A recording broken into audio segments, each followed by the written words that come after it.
Thank you all. It's a wonderful conversation. ClassACT is an activist organization, and we always invite our panelists and moderator to give us calls to action so that our attendees will have some ideas of ways in which they can contribute to the effort to create positive change. So I would like to start with Brian. So I think we've talked about it in a number of ways, but I would encourage everyone here to do a couple of things. One, if you can raise this issue even semi-regularly on social media, I would say that my co-panelists here are excellent Twitter follows to have, and that it's worth keeping up and just keeping that drumbeat of reform out there.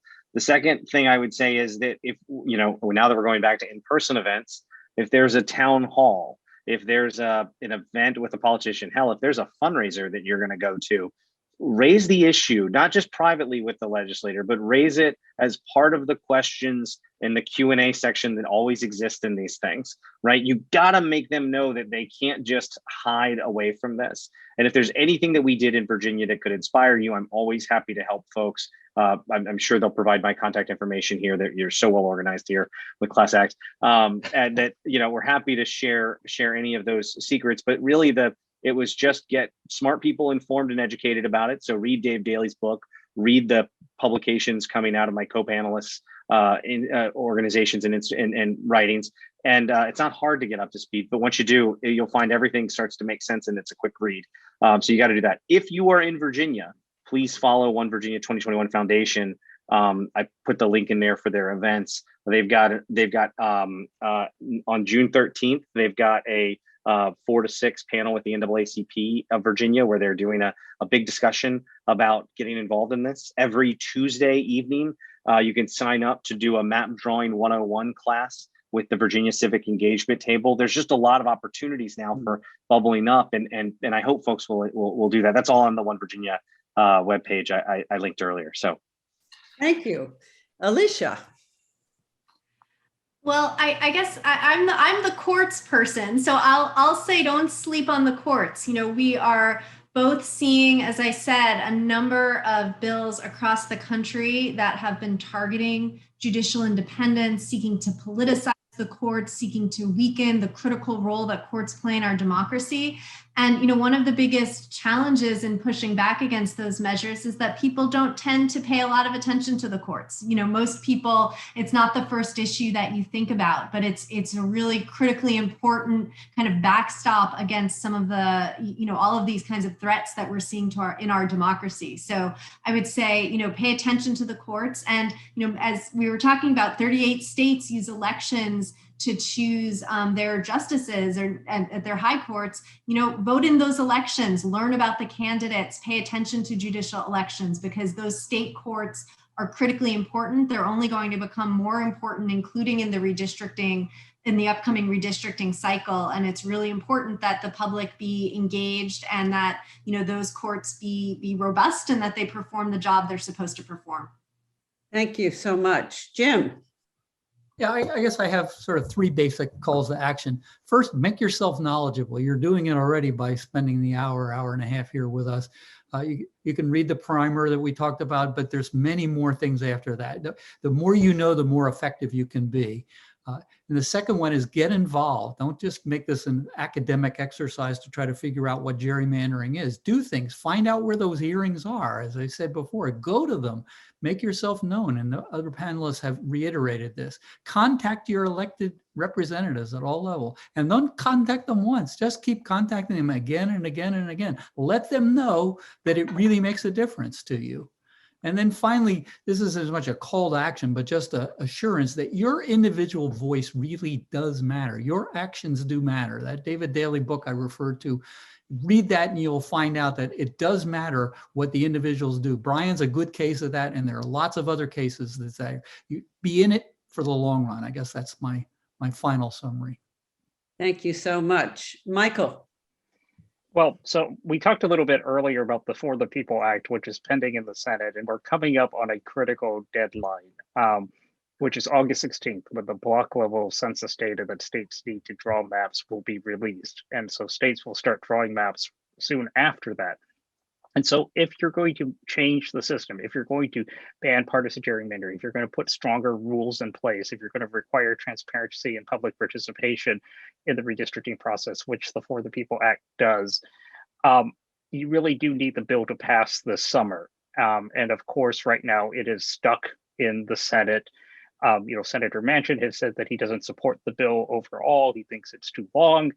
But then even if you could get to a bill that he supports, and we think that he will be supportive on redistricting, you still have the problem of the filibuster, right? And the need to get 60 votes, which is very hard. And so simply calling your representatives, and in the Senate in particular, just saying like you need to do something this summer. You need to figure this out. You don't have to like be more specific than that, but like we're about to lose the redistricting cycle in some states. If they don't act, you need to do something right away and like call all of them, even if you think that they're good. Because just today, before we came in, Dianne Feinstein from California was asked about the filibuster, and she said, well, she would support getting rid of the filibuster if democracy were in jeopardy, but she added like, but I don't see it being in jeopardy right now, which is a remarkable statement. So just like even the people that you think are probably good, and she is a supporter of the bill, but she doesn't think that we should get rid of the filibuster necessarily to pass it. Call everybody, and then also call the people on the House side, because on redistricting in particular, what the Senate has said is like, we don't run in districted elections, we run statewide elections, so it's really a House issue. So the House needs to sort of like, get everything, the House needs to tell us what to do, and like, tell your House people to call their Senate colleagues and say, pass this bill as soon as possible, because again, August 16th, it really needs to pass, this summer. They're supposed to go on August recess, the beginning of August. They could stay a little longer, but it needs to pass soon. The other thing I will add just in closing is there will be a test vote on the bill on June 23rd, so in a couple of weeks. That bill, that it likely will fail at that point because of the filibuster and all of that. But don't be discouraged by that. Like you will hear people say the bill is dead. There will be lots of action going on behind the scenes, and we're still really going to like try to jam this through by the end of by the middle of August or shortly thereafter. And so we do keep calling even if you hear some news, because there's chatter. So Thank you, Ryan. So I want to second what Michael just said. I mean, this is really crunch time. One, for American democracy. Two, for this specific bill. We've all read about Manchin and his opposition. We've got a summary of this act, in our materials. Urge you to read it. I mean, this has got great building blocks. As we've talked about, it would stop gerrymandering in congressional elections. Take it out of the hands of, the state legislature on congressional elections. It doesn't do anything on the state level, but it's still a great step forward. And the other thing, we've heard from militia about the problems we've got with the courts right now, the lack of federal clearance. When you look at what is going on in various states right now, these flagrant attempts to suppress voters, particularly people of color, well, the act would ban a lot of those techniques, both on the federal level and on the state level. And then on the more positive side, if you will, it would make voting easier. So automatic voter registration, mail-in ballots, early ballots, very reasonable measures. And the whole point is to make it more convenient for people to be able to vote. So for all these reasons, it's critical. You all know what's going on in various different states to try to, pass draconian laws to make it harder to vote. This act is the only way to block those maneuvers. So just as Michael said, whatever state you live in, whatever political party your senators, representatives, belong to, call them, write them, urge them to vote for this bill. It is absolutely critical for our democracy. Thanks.